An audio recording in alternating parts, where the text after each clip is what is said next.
Hello everyone and welcome to the All 12 Signs video series for the Libra Solar Eclipse. This is a new moon that's happening on the 14th of October 2023. I will be reading for Gemini and Taurus in this video. My name's Chloe. I work with card divination, astrology, and I channel energies through my body. This is just one of the ways that I channel. As you can see, my hands are moving around right now. This is independent of my conscious thought, drawing in energies from different dimensions to help us heal. My hands have just gone over my heart chakra, help us clear stuck energy and open up portals to source to help us get in alignment with our soul's frequency, our soul's vibration, and in order for us to grow and thrive as the universe manifests in individual form. Oh, well, we've got an eclipse here. So I've done a collective reading, which I recommend checking out, where I pulled some collective tarot cards, oracle cards, talked about the astrology in way more depth, as well as some channeled messages that came through. So I recommend that one. I've also done a nodal transit series for the Aries Libra transit of the 18-month cycle of the nodes being in those signs in each introduction for those videos.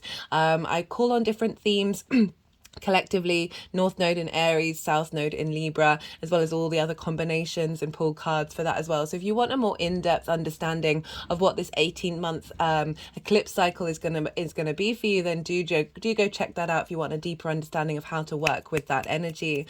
For those of you who know your time of birth, I really recommend checking out the sign that falls in your first house. This is your rising sign where your ascendant is. All the astrology will be linked into that sign falling into the first house. However, this does not invalidate you looking at any other part of your chart, perhaps your sun or your moon or your Venus, because we are dealing with Libra here, which is ruled by Venus. Just look to where that sign falls in your chart. My hand is still on my heart chakra. This hasn't happened before.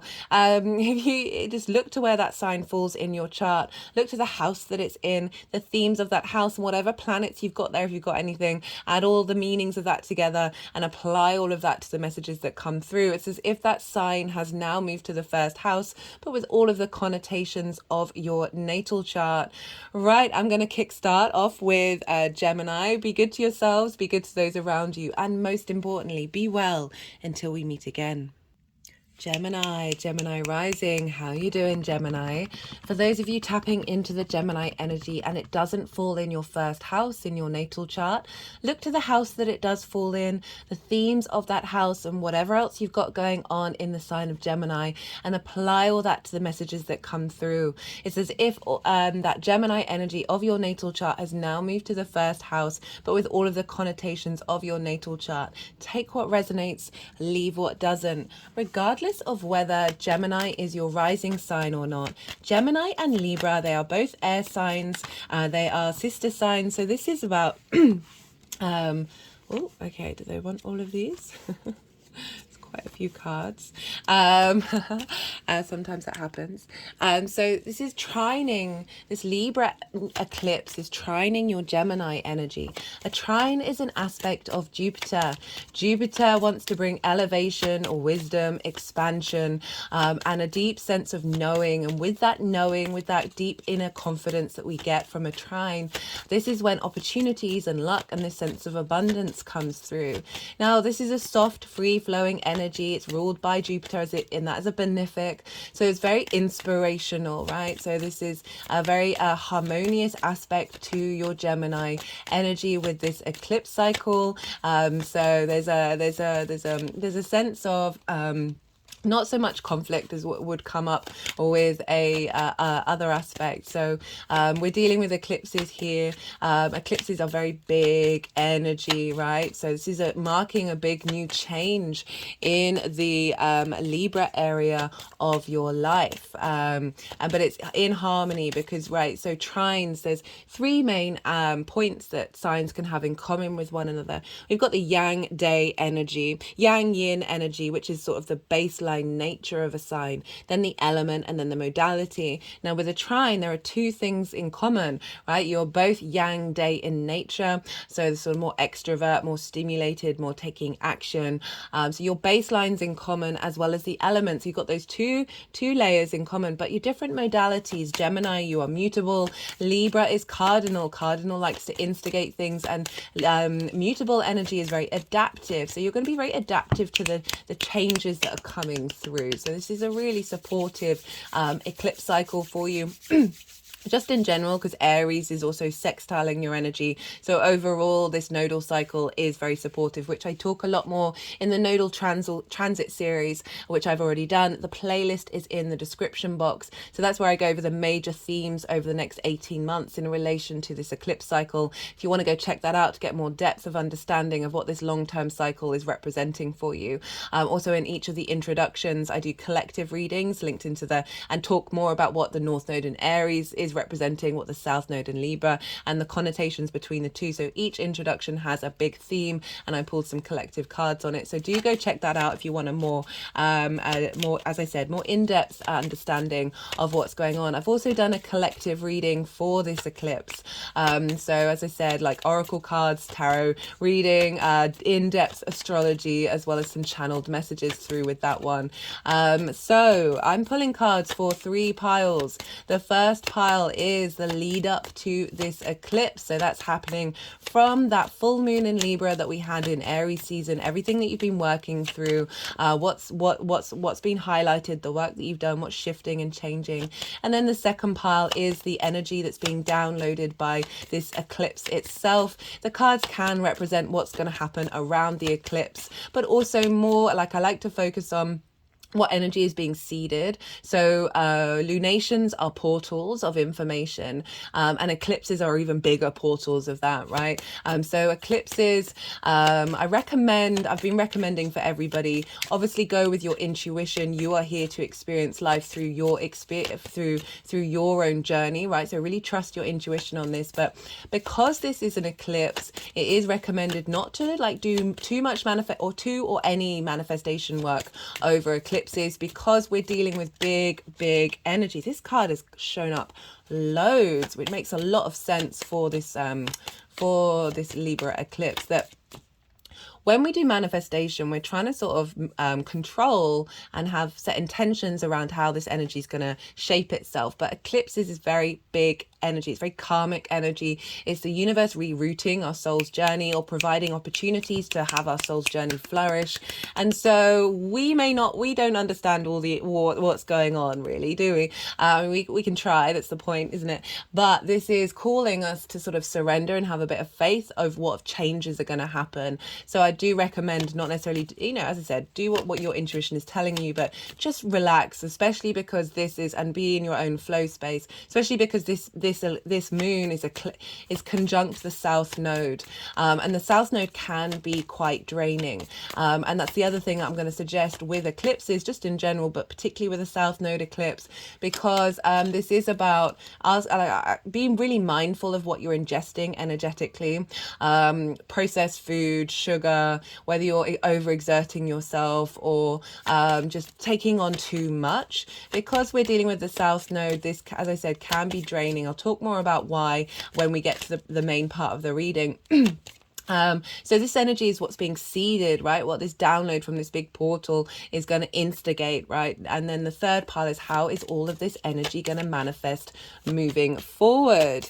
So let's move on to Gemini rising. Where is this happening for you, Gemini? Well, this is in your 5th house of creation energy, right? This is fun, right? So I say creation energy first always, because everything else that I'm going to talk about comes from that spark of your individuality, of how you create in the world. It's linked into amusement, fun, play, the place that brings you a spring in your step. This can be linked into romance, short-term dating, the pleasure principle. That's not just limited to romance, that's anything, that joy that we find in everything. It's also linked into children, the inner child, as well as literal children, and also the things that you birth into the world, right? The things that you create, they are your children running around in the world, even if they're ideas, ideas, concepts, whatever it is that this is what all falls into the 5th house. It's the house of joy. So it's a very positive house, making a positive aspect to your Gemini energy. And so, as I said, this is trining your Gemini energy. And so for Gemini risings, this is how you embody your sun or your moon in your actions and your deeds. It's the lens in which often other people see you, because they're seeing the way that you move through the world rather than your cognitive mind or your internal emotional space, right? It's the exterior version of how it's translated. This is also your body, your vitality, your appearance. And so I would, as I said, because this is trining, you're getting a lot of wisdom and inspiration, but it's still making an aspect to your ascendant and your body, so that it just be really mindful of how to navigate your energy flow and finding new creative ways of bringing that into being, right? So it's I'm not trying to scaremonger, but I'm just being very mindful of the fact that this eclipse, we've all been feeling it, right? So there's been a lot going on in the world stage when we had the moon in Cancer over the weekend. And this was squaring the South Node and Mars, squaring the North Node, and also opposing Pluto. So for those of you who are keeping up to date with what's going on in the world news, it's almost impossible not to ignore the things that are going on in the world stage right now, and that's been very apparent. I've also over those couple of days saw a lot of fights going on, a lot of heated discussions, and particularly because this is when Venus moved out of her retrograde cycle. She moved beyond the degree of her retrograde, and it kind of seemed like a lot of people were getting quite heated, where you think the moon square Mars in the South Node, of things where they're feeling like their heart space wasn't being seen, and there's a level of disrespect coming up as well, and that all got quite loud over the weekend. And this ties into the full moon reading that I did, that we had a couple of weeks ago, which was a reassessment of how we look at fear. And so it feels like, because we're dealing with this South Node new moon, right, we're releasing a lot of old programming and old narratives around social dynamics. Libra is a social air sign. So I just want you all to be mindful and be kind to yourselves about everything that may have been going on in the lead up to this eclipse. We're heading towards the balsamic phase of the moon, where this is the time when the moon is its darkest. This is a real release point. And let's talk about that South Node. So if you think about the head of the dragon, which is the North Node, this is where we're hungry, what we're striving for, right? We're consuming, and it can feel like we're never quite satisfied. If we're eating, right? That hunger. And you think of the South Node as the tail of the dragon. So what's the other side of the digestive process, right? The releasing of toxins, the letting go of that which we no longer need. Okay, releasing and letting go, they're terms that not necessarily easily accessible, but I like to focus more on transmuting that energy. One of the main themes that came up in the nodal cycle was the fact that the energy between the North and the South Node are in a loop with one another. So when we're releasing things from the South Node, that energy gets transformed and fed into the North Node. So it isn't necessarily that energy disappears, it's just how you transmute that energy to serve your soul's journey. The South Node is often where we're comfortable, right? Because it's familiar, it's past life energy that has really solidified in this incarnation. And when we're comfortable with something, this is when we get to refine and deepen that area of our lives. It's very esoteric, there's a real sense of spiritual energy with the South Node. So even though it is a letting go, it's kind of an understanding of how to transmute that energy to deepen this area of your life that you're now more comfortable with. Because when we're comfortable, we can reassess, we can readjust, because we're not like learning new things. Okay, we're learning to deepen and refine our understanding of that. And this is in your 5th house of your creation energy, your how you bring things into being, how do you create, and a realignment of old social narratives that may have distorted your ability to tap into inner balance and inner peace. A lot of the energy around around Libra South Node has been about shifting dynamics away from people pleasing to the extent that you sacrifice yourself, and also to cancel culture of sort of of seeing things in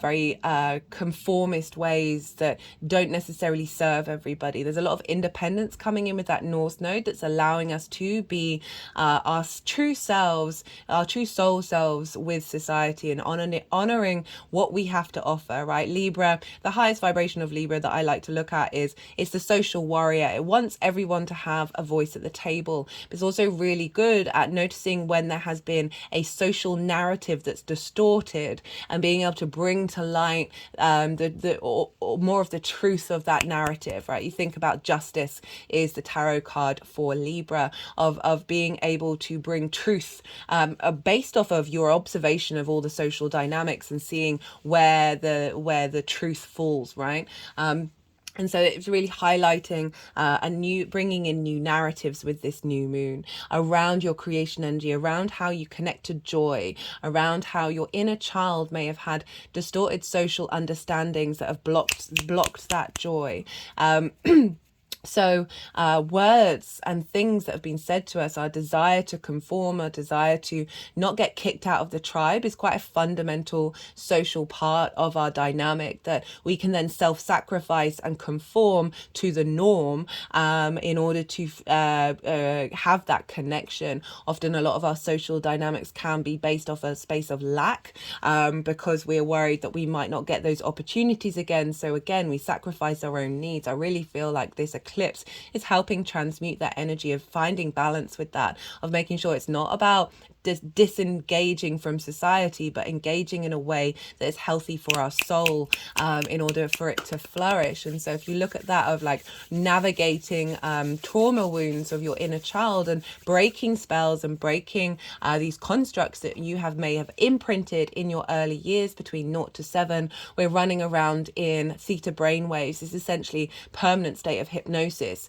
So somebody could have said something to you, to your child, when you were a child, that completely blocked a pathway that was actually more natural to you. It's all part of our soul contracts that we're in, and eclipses help reroute those particular soul contracts that aren't helping us flourish. I've been giving the example of, I had a reading done a couple of months ago where I was told that I used to see spirits, but an adult told, when I was a kid, but an adult told me that they don't that's not real, and it's flipped a switch in my cognitive mind, that created a very deep unconscious pathway that meant that I was like disconnected from being able to see them. So it's these simple things that we think could be really harmless, actually create these deep pathways in our unconscious mind.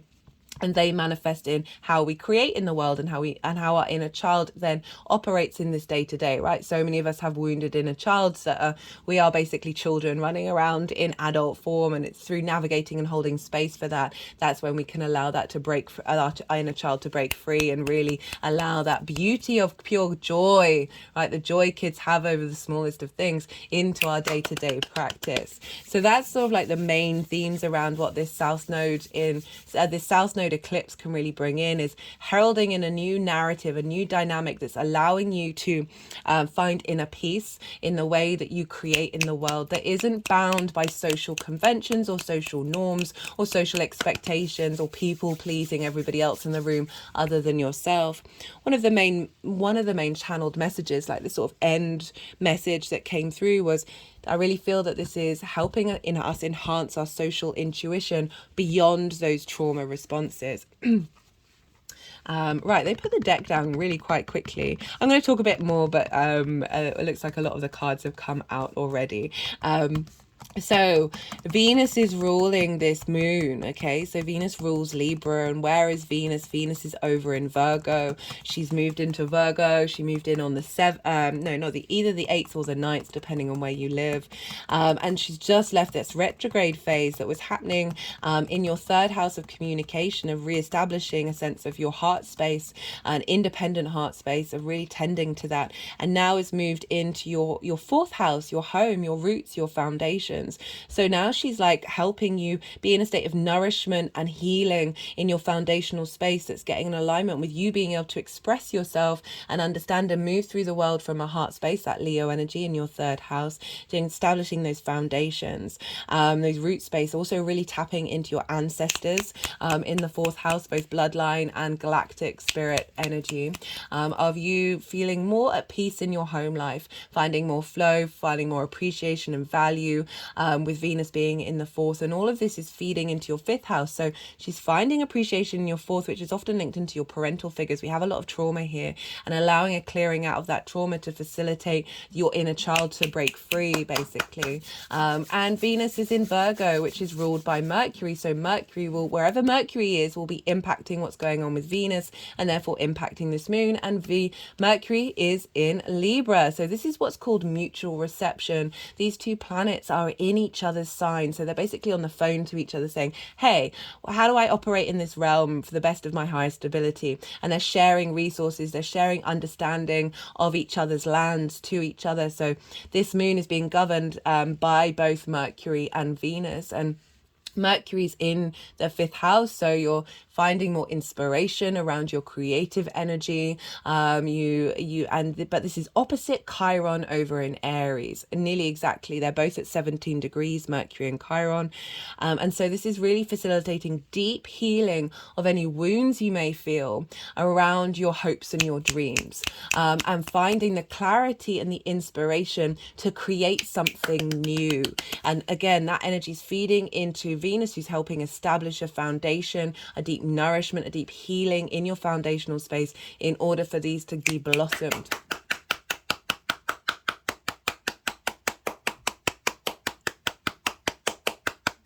We've also got a square to Pluto, and Pluto's over in your 8th house of the outside world's resources. This is the give and take between you and the outside world. There can be codependency with the 8th house of needing things from other people or needing approval. This is time, money, things, intimacy, all of that. It's also linked into inheritance, 3D or cosmic inheritance. And with this square, it's a bit of a wide square with Pluto.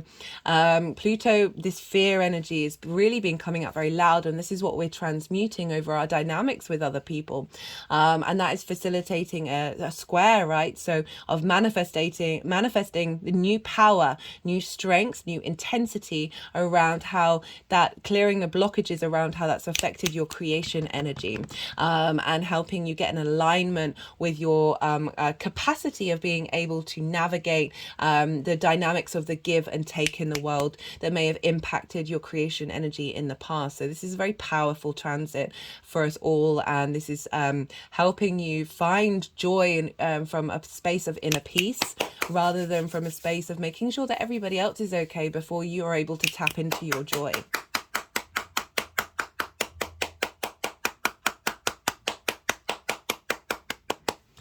Okay, so I think I'm going to leave it at that with oh no, I'm going to talk about Uranus.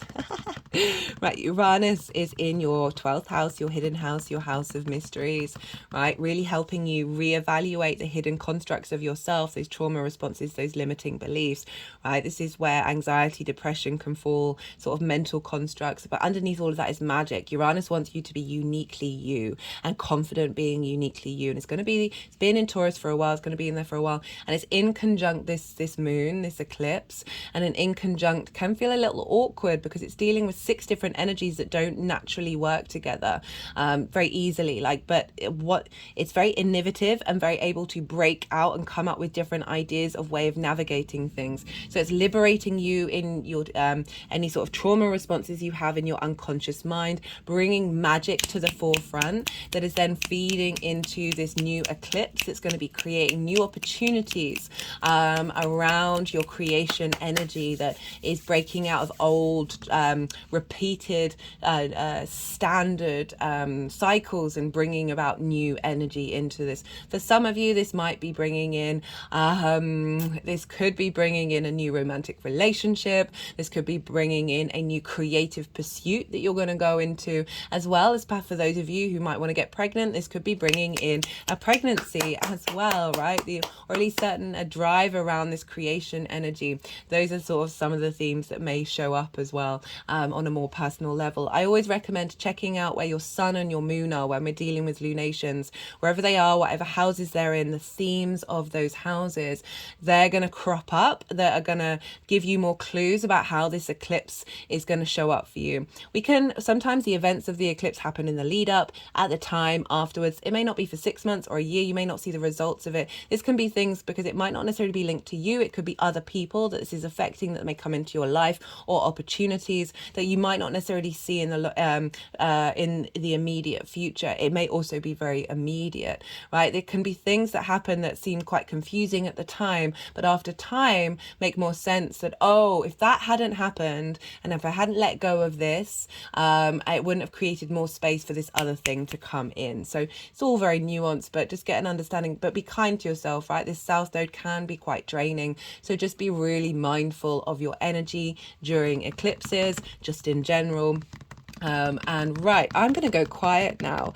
So we've had the yang days action side of the reading, lots of stimulation, lots of information, lots of action. And now I'm going to quieten my mind and go quiet and allow the energies to be able to truly do what they need to do. They're going to do some energy work. They're going to move these cards around and put them into the 3 piles.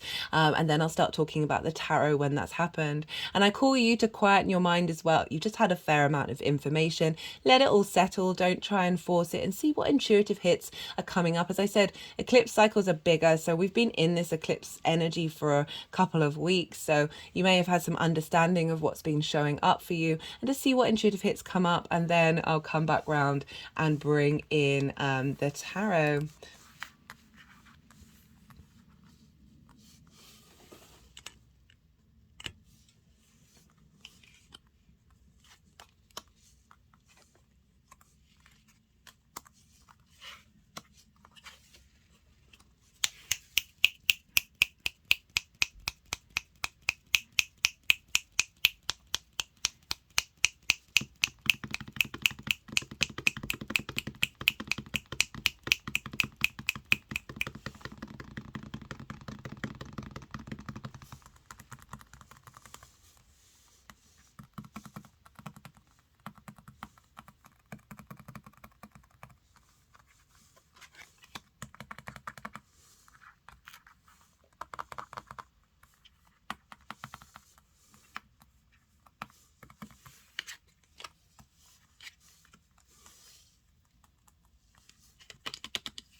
Okay, Gemini. So the lead up to the eclipse.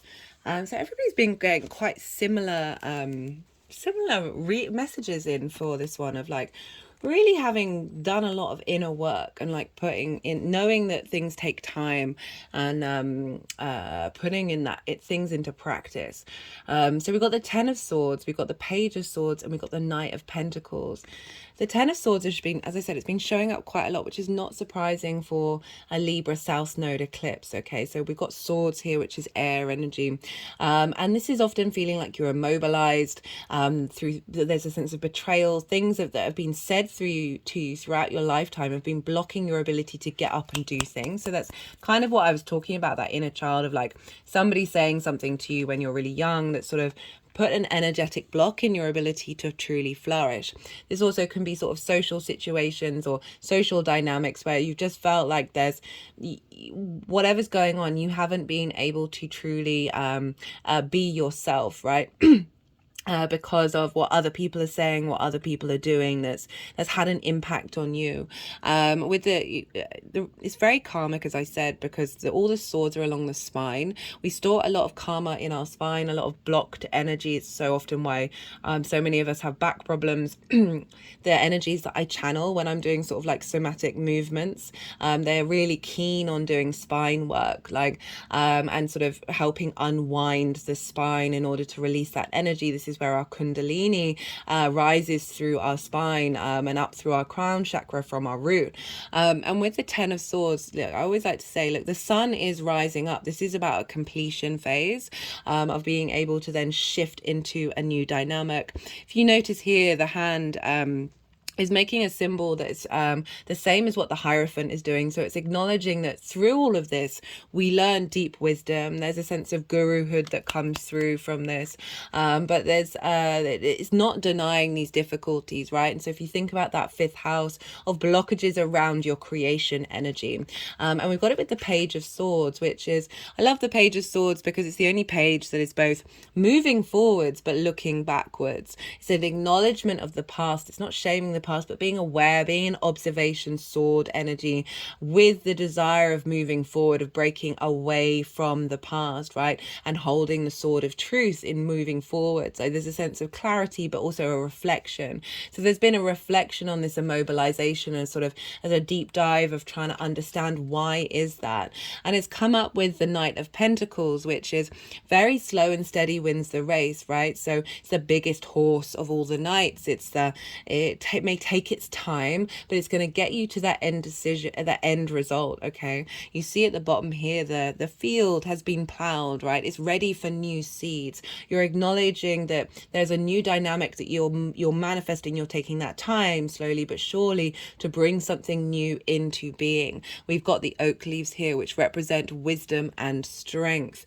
So if we think about this in terms of your creation energy, which then can manifest in any sort of romantic relationships or relationships with your children, or how you express joy and find joy, that whatever's been going on, you've been in a state of observation, like the observer mode, rather than being too emotional. We've got swords and earth here.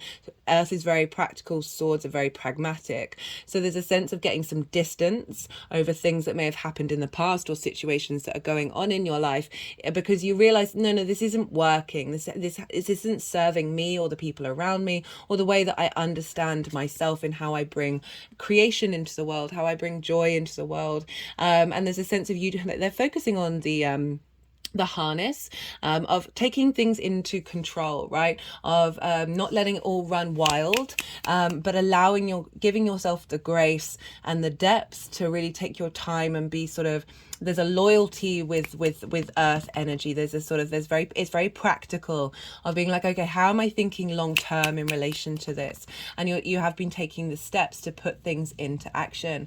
For the energy of the moon itself, now I was saying about rest, okay, of being very mindful of your energy. So this can represent you genuinely spending time in a state of meditation in order to help you be at peace with what changes are coming through. But if we're looking at this as the energy that's being seeded, the Four of Swords is such you are held, right? You're being held by something bigger than yourself, because they're in a church, right? It doesn't have to be actual religion, but sort of that acknowledgement of a higher power, of source energy is protecting you, is there with you. So this is what the energy is coming through, rather than this sort of the feeling of being betrayed, right? This immobilization. This figure is still lying down, but it's not the same. It's not the same energy. It's like allowing yourself the time to go inward, to understand your true self, and also that sense of protection of being able to see the truth through any pain that you may have gone through in the past. There's real clarity here, right? We've got the Three of Swords that have come out of the heart, that you're now able to release and see the wisdom in them, because we've got the Ace of Swords along the bottom of truth. So there's a sense of what's being seeded is you being able to be at peace with yourself, and then through that you're going to be I just love this combination with the King of Pentacles. So we've moved from the Knight of Pentacles to the King of Pentacles, and this is about abundance. This is creating in the 3D world. So through this inner peace that's coming through, you are then going to be able to manifest in the world. You're bringing things into light that are going to last you for the long term, right? There's a sense of commitment and loyalty to your creation energy that is you're able to take affirmative action in order to bring that into manifestation. I mean, look at the King. Got a massive crown, got an orb, got all these grapes which do represent fertility and abundance coming in. There's a castle in the background, so it's saying that you're protected, that you're safe, that you're building something, that this energy that's being seeded is both inner peace and action at the same time, which is really wonderful. A sense of confidence in yourself, of grounding into yourself, of knowing what it is that you need from your joy space, what it is that you need in order to create in the world that is bringing abundance into your life, rather than that sense of scarcity of not being able to move. So that's a really beautiful shift of energy that we've got there. And then moving forward, we have how this energy is manifesting moving forward. We've got the Two of Cups, we've got the 10 of Wands in reverse, and the 4 of Wands. Now, I want to highlight, you've got 2 10s and 2 4s here, and this kind of highlights something coming into balance. We've got a lot of duplicates in the collective reading for some of the other readings as well. So I love how we're starting off with the 2 of Cups, right? So this is about union, respect, balance, honoring the masculine and feminine within you, as well as spirit. Okay, so we've got the caduceus, and also this represents it's a symbol of healing, and it, we're doing some so there's an acknowledgement of the healing process that's being instigated by knowing that you are protected, you are safe, you are able to be you in a state of rest, right, rather than a constant state of activity. And this is also the Kundalini energy, the 2 snakes. So there's a we've moved from the Kundalini being blocked to being in a state of flow and a state of union. I love this card. So this can be very much linked into a romance, of finding an equal in your life, right? That can be for some of you. I like to focus more on you rather than sort of love and romance, but we are dealing with the 5th house, which is linked into romance and short-term dating, as well as the pleasure principle. If we think about that pleasure principle for you and how that ripples out in every area of your life, we've got this real balance of the energies within you, that we have the masculine, feminine, and spirit within us, and they're in union with one another, they're in harmony with one another, and they respect one another. So there's a sense of sharing, of combining this energy in order to find a very healthy, balanced understanding of joy, of your pleasure principle that isn't distorted. There's a real sense of union coming together that's helping you be in alignment. And this is doubly backed up by the fact we've now got the 10 of Wands in reverse. The 10 of Wands upright is there's a lot of burden here. There's a lot of weight. So this is being reversed of perhaps there's a heaviness, or you've been carrying a lot of karma around your creation energy, that your inner child may have felt sort of unable to find the joy in life. Okay, even if it's on a very subtle energetic level. You see this figure here, they're hunched over, and their eyes, they can't even see that the sky is clear, there isn't a cloud in the sky, and that can be some blockages around your creation energy, around your pleasure principle, because it may have felt like you're grinding the gears in the background. Some of you, it may have felt this has felt very apparent, but for those of you where it's more subtle, there's just sort of a blockage that's been there, that's stopped you from being able to take a moment and be able to find the joy in that moment. So this is in reverse after this union, this harmonization of your pleasure principle and your creation energy. And now we've got the Four of Wands. So this represents like putting in the hard work of the harvest and then being able to celebrate. This represents milestones. This can also represent a deeper commitment with whatever relationship dynamic that you have. This can be a deeper commitment with your children, with the things that you birth into the world, as well as with somebody else where you're, you know, having gone through this process, if you're in a romantic relationship, of finding a bit more balance with that and it bringing in a deeper level of commitment.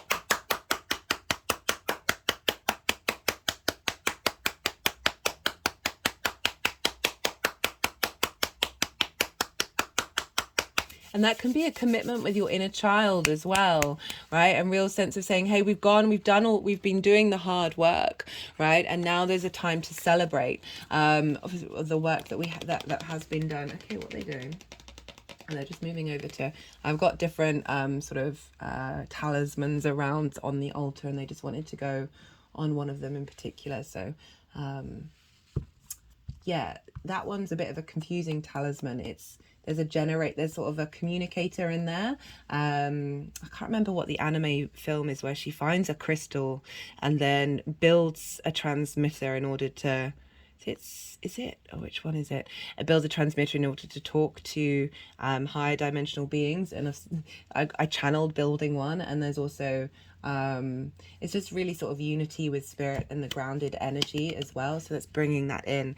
Okay, Gemini, let's pull some. That was a really beautiful message. I love the advancement from the Knight of Pentacles of the work that you've been putting in order to then create action from a space of maturity and sovereignty as well, like sovereignty in your physical body, in the way that you create in the world. That's creating abundance. And the duplicates of the cards were quite phenomenal, having those 2 10s, the 2 4s of like finding stability. Okay, we've got well-being and awareness, right? So you've really been trying to navigate a sense of bringing in inner harmony and clearing out those narratives that just generally feels like the collective have been doing the work as sort of preempting this eclipse that's happening. So it's really beautiful to see. This is the First Light Tarot. This is major arcana, keyword cards, question cards, and statement cards. So let's get another card from the First Light Tarot. Okay, we've got the World, renewal, rebirth, reincarnation, celebration. So we've got that double celebration come up. The World card is also know thyself, and when you know yourself, the world opens up to you. There's a real sense of confidence of moving with that creation energy that is creating in the world, that is elevating your pleasure principle. But there's also a sense of maturity with the World as well. It's Saturn, right? Saturn's over in your 10th house of career, right? Of your life purpose, of really bringing in a sense of, okay, what you're creating is in alignment with your soul's journey. And then if we think about Venus, she's opposite Saturn, which I forgot to mention when talking about the astrology, and so she's harmonizing your roots and your foundations into your life purpose, and that is all feeding into you. How do you create in the world? So that doesn't just have to be romantic relationships, as I keep saying. It can just generally be the joy that you find the joy that you find on a day-to-day basis. And that just came flying out. As I said, this is inner love with yourself, inner love with your creation energy, with your inner child, as well as, you know, tapping into pleasure in every area of your life. And if we want to, you know, for those of you who it may be bringing in a romantic relationship, as well as elevating any romantic relationship that you may have. But certainly when we love ourselves truly, madly, deeply, and that's being real, delusional, and full of empathy with ourselves, that's when the world opens up, right? And with that Libra energy, it can often be about people pleasing. It can be about sacrificing yourself and conforming to the environment around you. And we want to bring up your story in order to share that socially, right? So that's a really key thing. Okay, Gemini, I'm going to leave it at that. That was quite a straightforward upfront reading. I hope it resonated. If it did, don't forget to leave a thumbs up, a like. Any interaction with the channel is truly appreciated from the bottom of my soul. This is a growing channel, so any interaction helps the algorithm send it out into the world. And be good to yourselves, Gemini. Be good to those around you, and most importantly, be well until we meet again. Taurus rising. How are you doing, Taurus? For those of you tapping into the Taurus energy and it doesn't fall in your first house, which is your rising sign, look to the house that Taurus does fall in your natal chart. Look to the themes of that house and whatever else you've got going on in Taurus, planets, astrological points, and apply those meanings to the messages that come through. It's as if that Taurus energy has now moved to the first house, but with all of the connotations of your natal chart. Take what resonates, leave what doesn't. Regardless of whether Taurus is your rising sign or not, this Libra solar eclipse is in conjunct your Taurus energy. So there are three main things that signs can have in common with one another. There's the yang, yin energy, the nature in which they express themselves, the element, and then the modality. Now, Taurus, you are fixed earth and yin, night in nature. Libra is cardinal air and yang, day in nature. So you've got six energies that is an easy process. So we're doing six energies that aren't necessarily familiar, not necessarily that they're not familiar with each other, but it's just you're dealing with six energies that don't particularly have anything in common. However, Libra and Taurus are both ruled by Venus, so you do have something in common. We get this with Aries and Scorpio as well. So it's a similar theme. So in conjunct energy, it's try having a conversation with someone that on first, second or third glance, you don't necessarily have anything in common with one another. There might be crossed wires. It might get a bit frustrating. It's a lot more effort. It's a lot more hard work. But you're always going to find something in common, and then you start to appreciate the different ways somebody else thinks. And you see, if you look at this, right, you can really respect somebody who's got a skill that it feels very alien to you. So with these energies, it's all about navigating past that potential difficult energy and realizing that then you've got six different energies to play with, right? You can get really creative. It's a very inventive energy. It's about breaking cycles. I find the in conjunct, because you're operating from an awkward space that's like sort of shattering norms. Okay, so it's really bringing in something new that is able to sort of shift that which we're sort of the comfortable habits that we have. Sometimes I like to compare it to, I don't know if you did this as a kid, like I used to hop on one leg, use one hand, move one hand around in a circle on your stomach and use the other hand to pat your head, right? The mind, we can find that really difficult to do. Like multitasking is actually something the human race can really struggle with. Sometimes people are really good at it, but a lot of the time, like your brain gets confused with doing very different things with similar limbs, right?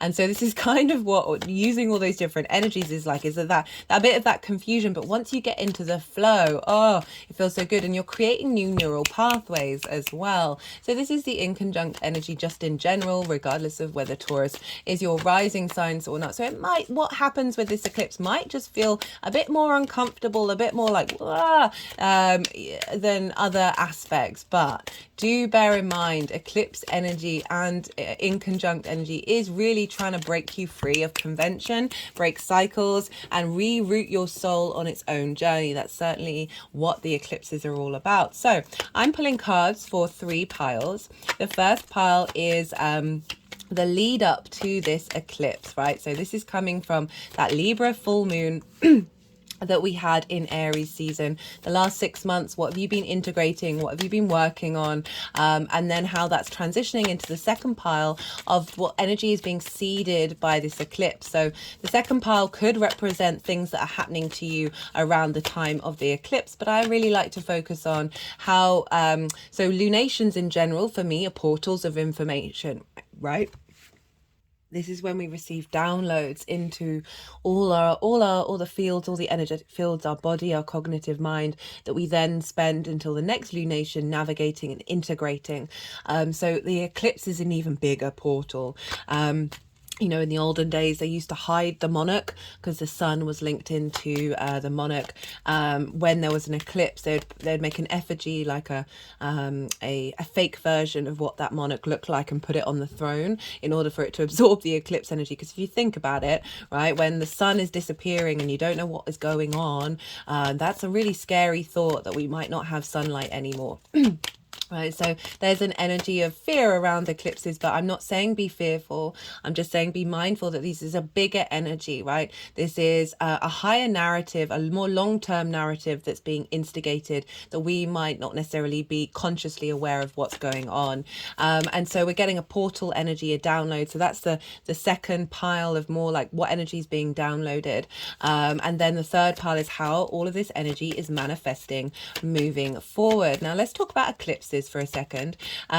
Firstly, I will mention I've done a collective reading. I've pulled oracle cards, collective tarot cards, talked about the astrology in way more detail, and also a lot of channeled messages that came through. And yeah, I was just figuring out if they wanted those cards. And so what was I saying? So yeah, there's a collective reading if you want more in-depth understanding of what sort of messages are coming up for the collective and for therefore you in this lunation. But I've also done a nodal transit series with the South Node in Libra and the North Node in Aries. It's in its own playlist, which I've put in the description box if you want to go and access it. And that was sort of a more general reading for each of the signs over the next 18 months. And also in each of the introductions for that series, I talk a lot more in more detail about the North Node in Aries, pull tarot cards while I'm doing it, the South Node in Libra, as well as the combination of the two and what that dynamic between the North and the South Node's all about, as well as the squares with Pluto, which is one of the major aspects, and the conjunction with Chiron with the North Node that's going to be happening. I can't remember. I think it's around February next year. So if you want a sort of more depth of knowledge of what this whole 18-month cycle is all about, I do recommend you check that out if that takes your fancy. So eclipses. Eclipses, I recommend, I said this in the collective reading, it is recommended unless you are used to working with eclipse energy, right? If that's something you've practiced, it may show up in your natal chart. It is recommended not to do much, not to really do anything over eclipses in terms of manifestation work, right? Or but do what feels right for you and your intuition. We are the universe manifest in individual form. Whenever I make recommendations, it's always on the basis of you know yourself better than what I'm suggesting, right? You have to trust your intuition about what you feel inclined to do around an eclipse. But it is kind of recommended to not sort of set intentions. This is a new moon because, as I said, we're dealing with a bigger narrative here, right? Events with eclipses can be quite dramatic. Something may happen in your life that is shakes you up a bit, and it may be a bit left field. It may come out of come from a direction that you're not aware of, and it may be a bit confusing, and it might not be until later on down the road where you're like, oh, if that hadn't happened, I wouldn't be on this path. I wouldn't have, it wouldn't. So it really is facilitating you. And sometimes when we manifest and we put intentions in,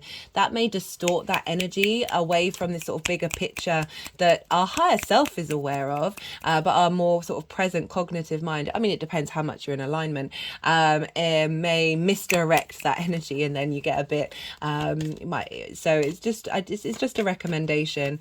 I often find with eclipses that, you know, these are things that happen exterior to you, right? So you may get invited to do something may crop up that you might just get a little, your intuition antenna goes ding, and you're like, oh, that might be linked to that. And it's not about not doing anything, but making sure that you're not micromanaging it all and controlling it all or forcing an agenda. It is allowing the universe to shift and change around you and provide you with opportunities to work through. So it's very sort of instinctive energy rather than planning energy, even though it is part of a greater, longer plan. But, you know, it's paradoxes are everywhere, guys. The other thing that I would suggest is being very mindful of what you do energetically and what you ingest. Okay, so just in general with eclipses, it's a good idea to stay away from a lot of sugar, a lot of processed food, and really make sure that your body is more in alignment, because there's a lot of big energy around. Also, maybe not overextending yourself or or allowing there to be exterior drains to your energy that don't come from the eclipse itself. So I would always say be mindful of that. As I said, do what feels right for your intuition. But this is particularly because this is conjunct the South Node. So, right, should I talk about the South Node now?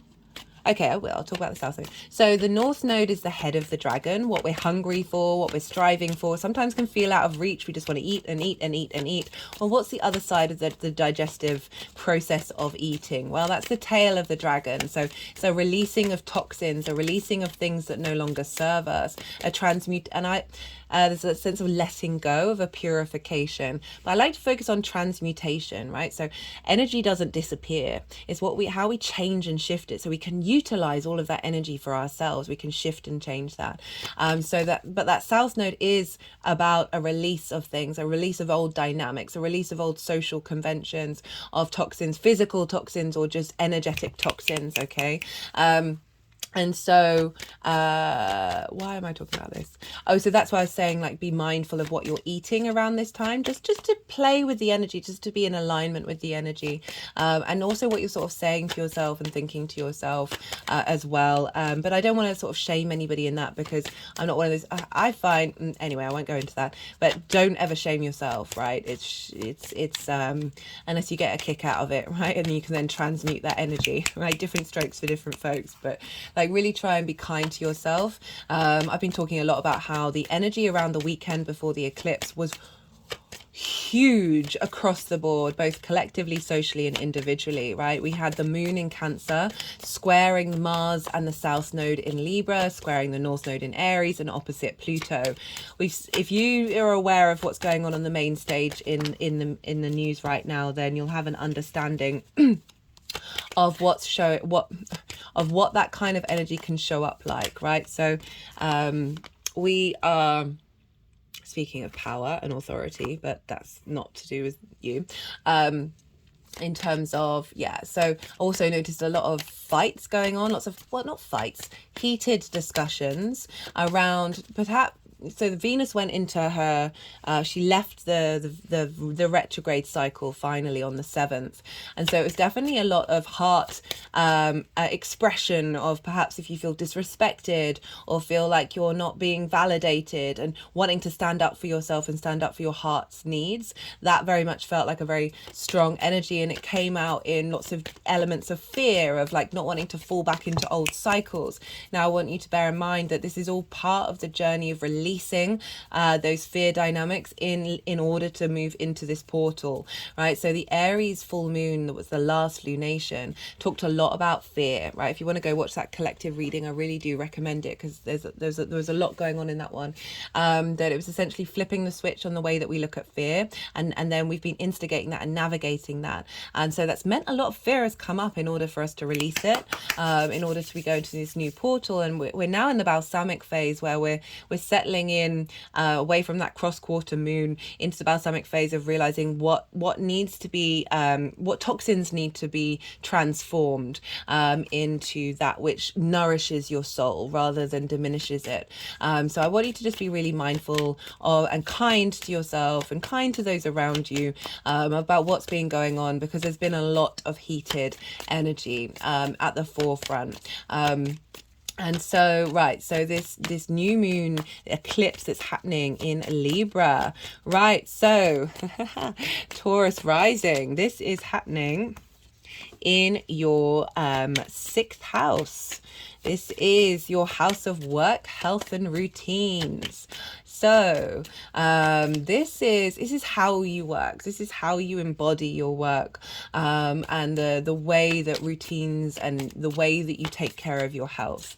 So this is happening. The South Node moving through here is sort of helping you release old dynamics that haven't been serving the way that you work. Libra can have an element of people pleasing because it's the diplomacy. It's like ruled by Venus. It's air. It's social. It's instigating peace. Trying to find balance. Justice is the tarot card for Libra, and so there's a sense of perhaps self-sacrificing in this area of your life that hasn't been serving you, even if it's very subtle, right? So you know, this may be very loud for some of you. It can be also be really subtle where you're like, I'm in harmony, I'm in peace with yourself. Well, that's great. It's going to be clearing out narratives that are really ingrained that you might not even be aware is there, in order to bring and flourish inner peace into your existence, right? In order for you to not sacrifice yourself at the expense of the others around you. So it can be linked into co-workers as well, where you may have prioritized everybody else's needs over your own. And this is really calling you to navigate that narrative and release that narrative in order to set yourself free and find the beauty and love and your own inner harmony and your own inner justice in the way that you work. This is about bringing balance into your physical body, right? So into your health routines, instigating new cycles around this. This might be instigating a new work opportunity coming in, as well as deeper understanding of finding balance in the way that you work that isn't sacrificing any area of your life, right? So these can be big new things that happen because we're dealing with the South Node, and as I said, this is a refinement, right? It's not just about purging and letting go. Wherever the South Node is, this is where we're comfortable. So in your natal chart, that's where you're comfortable, where it's your past life, you're familiar with it, so it's we stick with the familiar, and so rather than sticking with the familiar and just continuing with that, the South Node really does ask us to refine that which we are familiar with and really get to great depths with it. So the South Node moving through your 6th, you may have just felt a bit more comfortable in the way that you understand how you work, and with this, new opportunities and new expansion and development and depth in the way that you work and the way that you take care of your health and your routines is going to be coming to the forefront. New ways of understanding that, new opportunities, perhaps new health routines, and as I said, a refinement of your health routine practice, a refinement of the way that you work that is creating this new space that isn't blocked by social trauma. Okay, so Libra can be quite socially anxious, and this is because there's this need for peace, this need for diplomacy, and we all collectively have an internal tribal wound around the needing to fit into the tribe. And if we break convention, if we're too odd, if we're too different, then we might be disruptive or whatever, we're breaking the peace or whatever it is, we might have got kicked out of the tribe. If we're a bit odd, right? If you think about kids and how they can tend to, or at least certainly in my generation, if you were a bit odd, you're a good scapegoat, right? So we have a very strong defense mechanism around of trying to fit in, okay? And Libra can really highlight where we need to work on that. And so often our social dynamics the way that we interact socially can come from a place of lack because we're in fear of being ostracized, right? We can have dynamics at work or dynamics of the way that the things that we choose in our life, because we're worried that other opportunities aren't going to come along. And this is really calling to move into that space of peace and that sense of inner calm, of knowing that you live in an abundant universe. You are source manifest, right? That if something falls away, it's opening space up for other things. Okay, so it's asking us to be have faith with what's happening, have faith with what's changing. So as I said, this can be harnessing a new situation in regards to the way that you work. This might be finding more confidence, being able to express your gifts that you have to offer in a working environment, rather than, as I said, people pleasing those around you. The higher vibrational level of Libra for me is the social warrior, because Libra wants everyone to have a voice at the table, a seat at the table, and so often it's very good. It's very good at studying social dynamics, and seeing where there's been social distortions. You think about justice, like narratives that are distorted, and Libra can be very good at highlighting, not necessarily highlighting the distortion, but creating space or providing information that provides a narrative that is helping mitigate that distortion. One of the main things that the main channeled messages was, this is helping enhance our social intuition beyond trauma responses, right? So this is allowing space for your own stimulation, your own desires of how you want to be socially to come into the forefront, that is moving away from lack, because of that Venus retrograde, right? So let's talk about Venus. So Venus is governing this moon, this eclipse, and Venus has just come out of that Leo retrograde that she was doing. It's realigning your foundational space in regards to how your heart operates, and really creating a new independent structure. You know, she's been walking hand in hand with Juno, this sense of commitment to this new dynamic. And now she's moved into Virgo, which is your 5th house of your creation energy. Venus loves being in the 5th house. It's her favorite place. This is the house of joy. Everything that I'm about to say comes after that creation energy, that you manifesting, the way that you create in the world. And this is the fun, amusement, the joy, the pleasure principle, romance, short-term dating, children, literal and figurative, the things that you birth into the world, as well as your inner child. So Venus is now in a deep state of nourishment, of healing, of wanting to bring about flow into your creation energy. And this is impacting what's going on with this eclipse, of wanting you to find joy in your work, right? Wanting you to find joy in the way that you take care of your physical health, the way that you find joy in the routines that you do, and really like bringing this sense of flow into the way that you work, coming from this deep healing of being in Virgo, right, in your 5th house of your creation energy. So she's influencing what's going on with this moon, but she's in the sign of Virgo, and who rules Virgo? Well, that's Mercury. And so Mercury where's Mercury? So Mercury's influencing what's going on with Venus, because wherever the ruler is of a sign is impacting what's going on with the signs that it rules. Now, Mercury's over in Libra, which is ruled by Venus. So this is what's called mutual reception. We've got 2 planets in each other's signs. This strengthens the energetic bond between them. So essentially they're on the phone to each other. They're sharing tips about how to navigate the Virgo land or how to navigate the Libra land in order to facilitate the agenda of the planet that's in that land. So Venus is helping Mercury out, Mercury is helping Venus out, and all of this is governing this moon. So we've got Mercury, and this is tapping back into our ability to enhance our intuition about our social intuition that's beyond trauma responses. And why is that? Well, Mercury is very good at collecting information, and it's doing a deep dive, having also left a retrograde phase into the sign of Libra, of a deeper understanding of, okay, well, what is it that you need from your work that's helping that creative retrograde that you had in Virgo come into full bloom. But at the time of this lunation, Mercury is almost exactly opposite Chiron. They're both at 17 degrees. Chiron's at 17 degrees of Aries, which for you is over in your 12th house, your hidden house, your house of mysteries. This is often where an anxiety and depression can be, a sense of isolation and grief.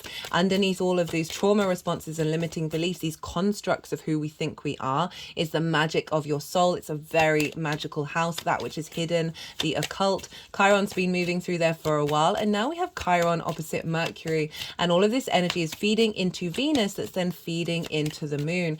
Chiron is helping with this opposition with Chiron with Mercury, of Mercury being able to like basically be the smooth talker over in Libra, of understanding where these social dynamics around your work, your health and routine have been caused by blocks in your unconscious mind.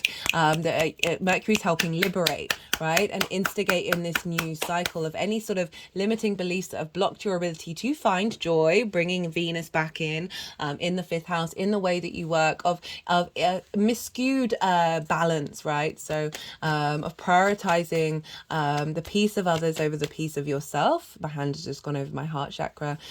Mercury's is gleaning that information from Chiron, passing it over to Venus, who's facilitating and activating joy and creation energy of a new way, a new way of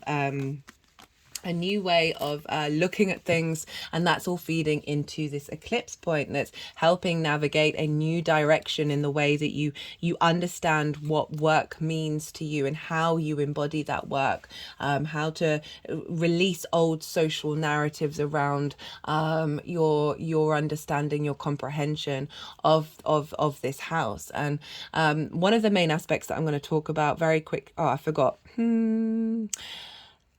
Okay, so Uranus is over in your sign, Taurus, and Uranus is in conjunct this moon. So everything that I talked about, that in conjunct, is at play here. Uranus wants you to be confident being your unique self. It's been there for a while, so you've been going through such a cool transit. And so again, we're dealing with those 6 energies. This is breaking cycles of how you embody work, how you embody your health, how you embody your routines, of helping liberate your soul, of breaking against social conventions, of breaking against cycles. That's then feeding into this eclipse that's helping bring maverick ideas in the way that you embody your work, which I just think is really wonderful. I forgot to mention Saturn is over in Pisces in your 11th house of hopes and dreams, friends, groups, and alliances, as well as reaping the benefits from your 10th house, and is opposite Venus. So this energy of Saturn is feeding into Venus, that's then feeding into this moon. So Saturn is a longer term cycle. I've also done a Saturn and Pisces series if you want to check that out. As a longer term cycle, it's giving structure and foundations to this Piscean area of your chart, but often through its journey it brings up limitations and frustrations to help you understand, are you going to walk your talk? Are you going to get distracted by the things that are by little things, away from the things that are truly important to you, away from your hopes and your dreams? It's giving structure to that Piscean area of your life, those hopes and dreams that you want to manifest, and Venus is helping get practical around manifesting these long-term goals. Saturn wants you to be integral. Saturn wants you to understand your own power in order to create in the world, right?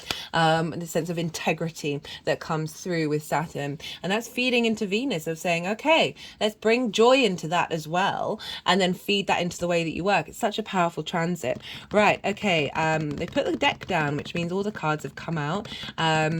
I've meant to say, always look to where your sun and your moon are in your natal chart, the houses that they're in, the themes of those houses for any lunation, because wherever they are and those themes are going to be playing a role in how this eclipse shows up for you. That gives a more personal understanding of what this eclipse is like, rather than and adding to the general reading that's happening here. Right, so we just had the Yang Day action side of the reading, the go, the stimulation, and now we're going to be moving into the yin night rest side of it. I'm going to soften my mind and go quiet. The energies are going to move through me, and they're going to do some energetic work with the cards, then put them into the 3 piles, and then I'll come back round and I'll incorporate the tarot with the messages that come through. I call you to do the same. You just had loads of information. Don't try and force it. Just let it all settle into your unconscious mind, and then see what intuitive hits come up. And remember, we're dealing with Venus here, Taurus, and so Venus has a big impact on because Taurus rising, it's one of your rulers. And so, you know, that is the one thing Taurus and Libra have in common with one another. So tap into that Venusian energy. She wants you to feel good in this 3D world.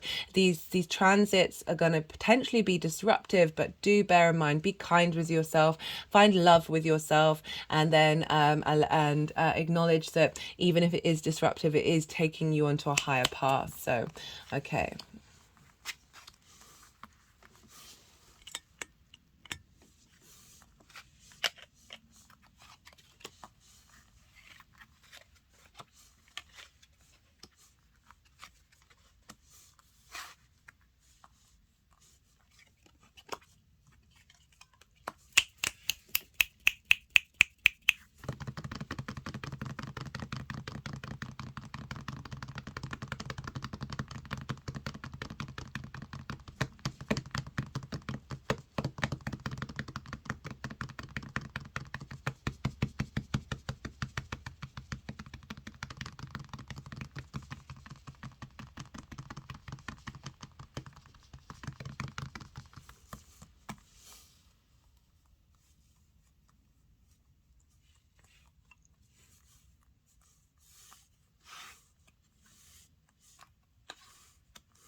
Okay, so, oh, should move this up actually.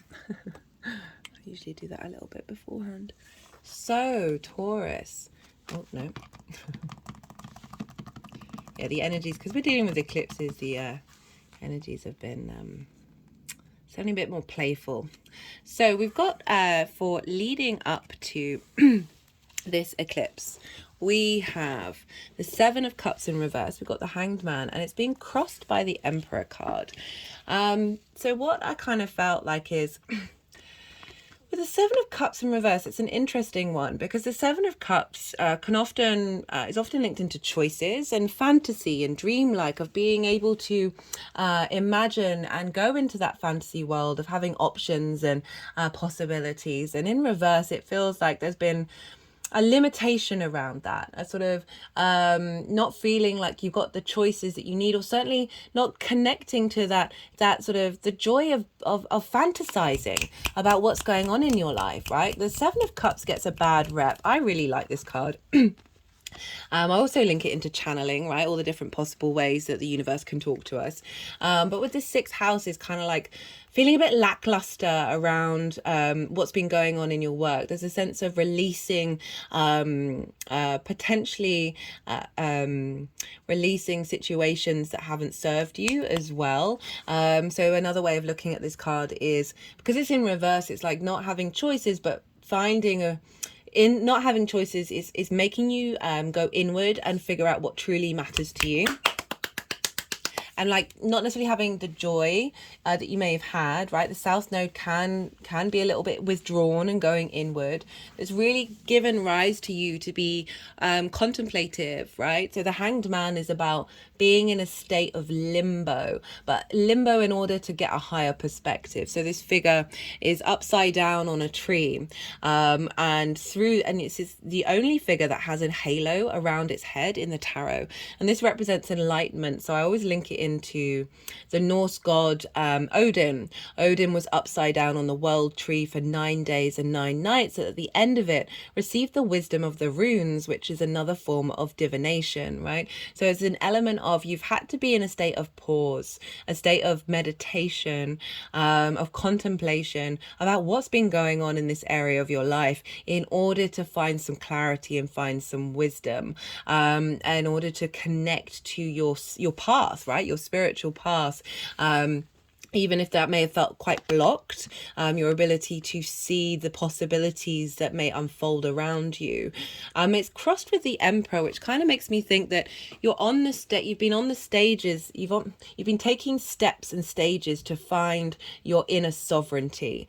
But I'm also getting that there's been restrictions, however they may show up, whether that's a boss, whether it's a certain situation, that there's been a sense of something blocking you from tapping into that fully, right? These kind of feel like I'm just getting frustration when I look at these cards and the energy that's coming off of it, but a frustration that's kind of like a knowing, like an acceptance of it and the acceptance of the process, because there's sort of a knowing that there's something coming out the other side.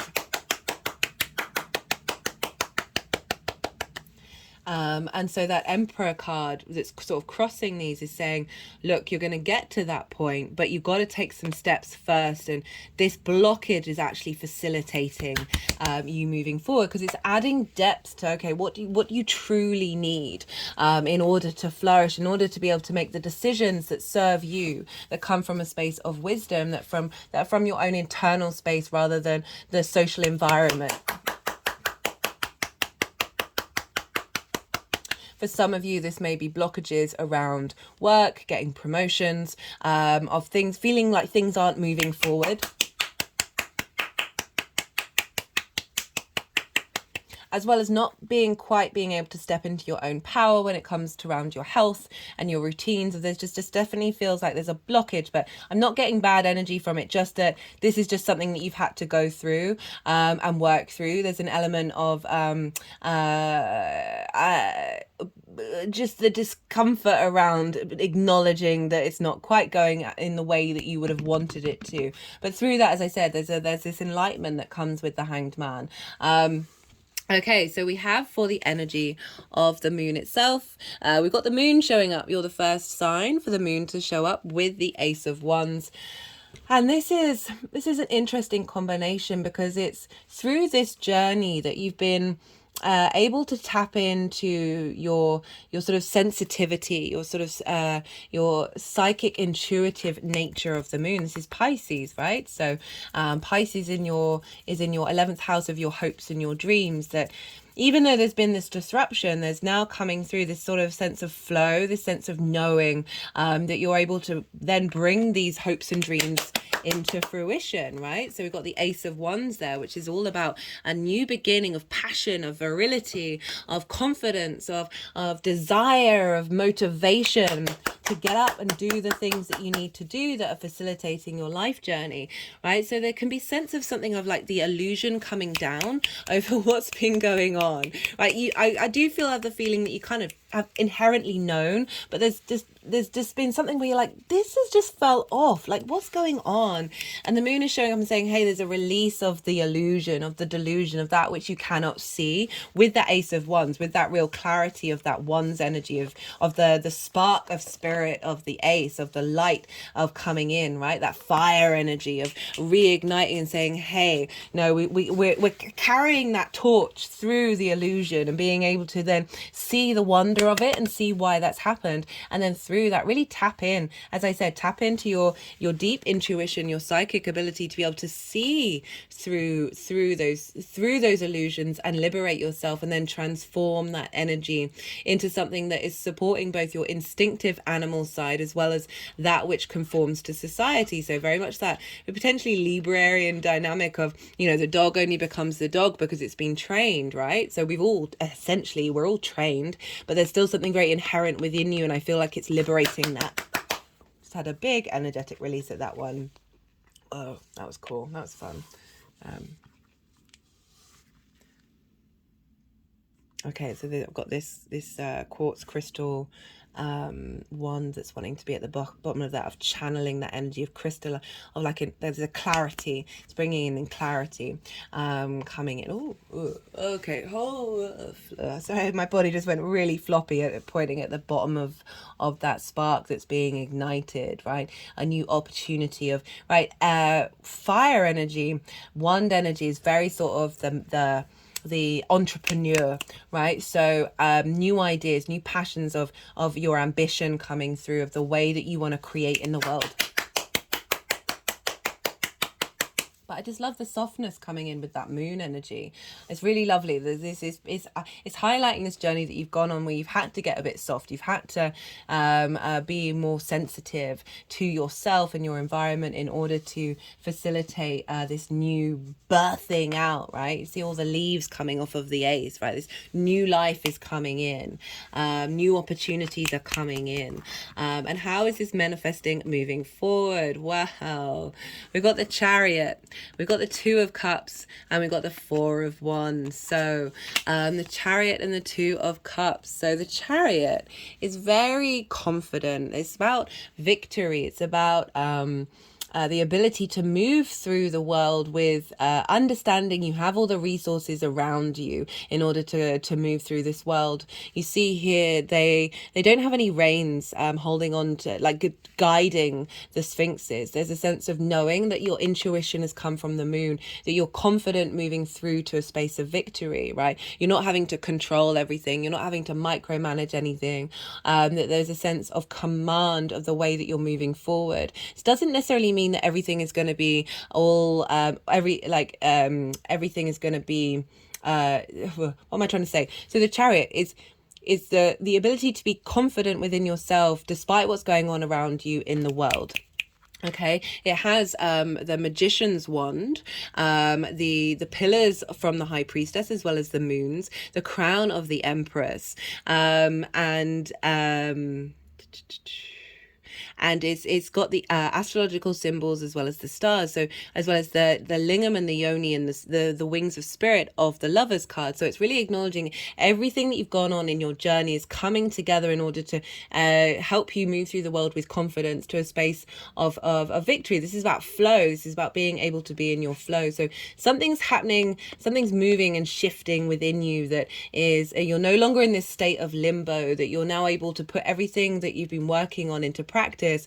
And it's coming with the Two of Cups, right? The Two of Cups marks union and love, right? A love of your work. This is kind of felt like you've kind of lost a bit of that love by just the sense of frustration, that fantasy, right? That dreamlike space. This is saying what's coming through now is a deeper sense of commitment, of honoring who you are and how you embody your work, a sense of unity here. We've got the masculine and feminine spirit. The Two of Cups is another representation of the lovers, which is showing up here, of being able to make the right decisions from this place of respect and honor. So the masculine and feminine spirit, we have them within us. It's not gender specific. They are in respect of one another. This is eye to eye. This is deep honoring of what's happening.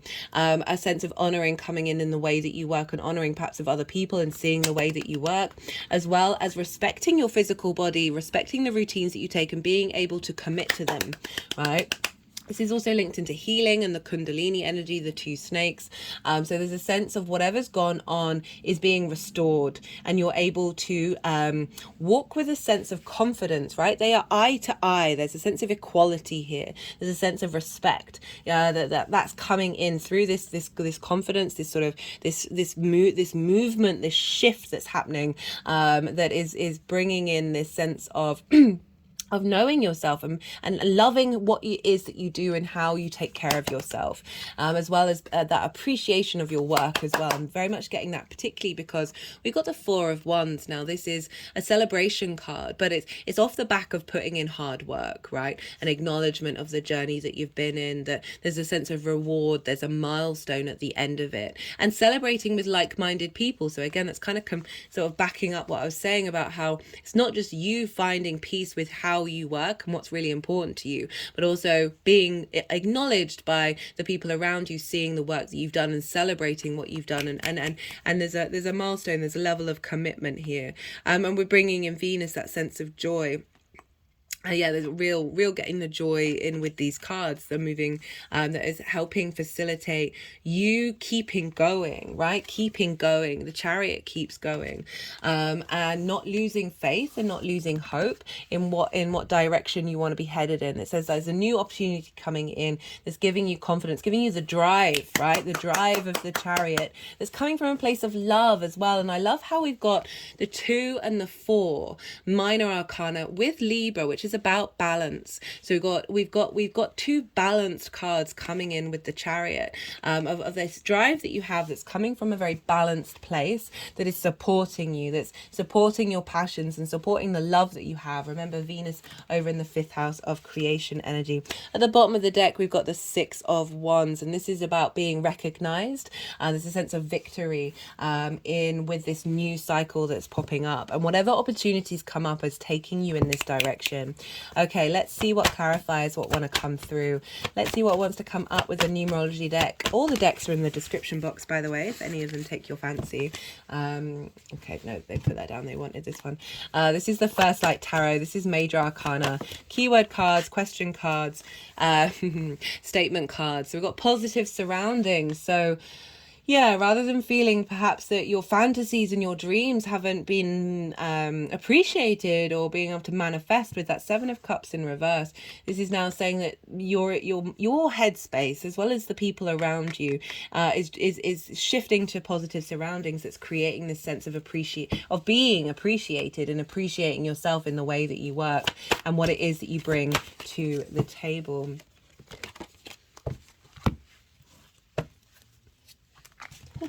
I'm just being a bit funny with the decks. Right, let's get one more card from this deck. So it could be that, like, co-workers or situations with the people that you work with, even if you're self-employed, like, you know, you're still engaging with other people, whether that's suppliers or, you know, whatever, contractors, that there may have been a frustration around that, of not necessarily seeing eye to eye or working on the same page, especially with that South Node that's sort of releasing those dynamics. It could be releasing the people entirely that you work with and new people coming in that actually facilitate you, but also it could be a shift in how that dynamic works, right? Every person has many multi-dimensional layers of how they can respond to the energy. So it can be like a shift of the, through your energetic shift, this is now creating a different dynamic with the people around you, because you're not necessarily getting caught up by things not so necessarily working in the way that you want them to, because you've processed that sort of, okay, I get it, and now being able to see a bit more clearly, and focusing on you and your drive rather than who you have to work with. And in that vein, in that vein, we shift the energy around us, and therefore shift the energy around the people around us. And as I'm saying that, I've got activate, awakening, and enlightenment, right? So you've got a deeper sense of inner peace within yourself about any negative or difficult situations that you may have been in. And when we let go of attachment to those sensations, that's when the universe can start to provide that which is more in alignment with yourself. So I really love this coming up for what is coming through for you with this lunation. As I said, Uranus is in conjunct this, and it's breaking out old cycles that have limited our ability to navigate the way that we work and navigate the way that we express ourselves in taking care of ourselves. Okay, let's get one final card from the numerology deck for Taurus for this Libra solar eclipse. I forgot to mention, like, the eclipse, it isn't total. We're going to have like a ring of fire around the moon, and so this is really highlighting that halo energy from that hanged man of a higher perspective coming in, of shifting our understanding of where we find inner peace within ourselves that isn't reliant on exterior factors and what other people may be thinking. And the more that we navigate that, the more we are in command of our own frequency, and we're not sacrificing our power to other people, right? So that's what that may have been helping you navigate that around, right? Rather than like, this could be interpreted as sacrificing your desires and hopes, right? Hanged man sacrificing a perspective for another one, in order to give away your power to the emperor. That could definitely have been a thing that may be relevant for some of you. But also on top of that, through that journey, being able to find your own inner power from that dynamic showing up. Like, I would try and look at every situation as a mirror, as a tool for me to do a bit of self-analysis of being like, okay, what is it that I really want? What is it that actually fundamentally important to me, and how can I use this energy to facilitate my soul's growth, rather than get stuck in the mud, you know? Right, let's see what wants to come out.